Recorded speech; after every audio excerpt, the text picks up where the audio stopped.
Hi friends, today special palak paneer pulao. నెయ్యి వేసుకోవాలి. Cut చేసుకున్న పన్నీర్ క్యూబ్స్ ని నెయ్యిలో ఫ్రై చేసుకోవాలి. ఆయిల్ పోసుకోవాలి. 4 ఆనియన్స్ వేసుకోవాలి. ఇప్పుడు ఇందులోకి కట్ చేసుకున్న పచ్చిమిర్చి, జీరా, లవంగాలు, జాపత్రి, మరాఠీ మొగ్గ, అనసపు, బగారా ఆకులు, బగారా పువ్వు, కొద్దిగా పసుపు, అల్లం పేస్ట్ వేసుకొని కలుపుకోవాలి. కట్ చేసుకున్న 3 కట్టల పాలకూర వేసుకోవాలి.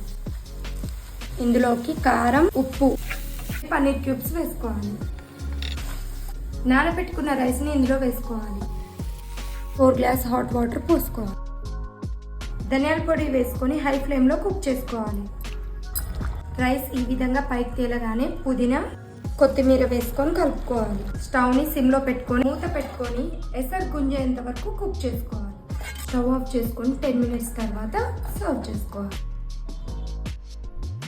చాలా బాగుంది ఫ్రెండ్స్.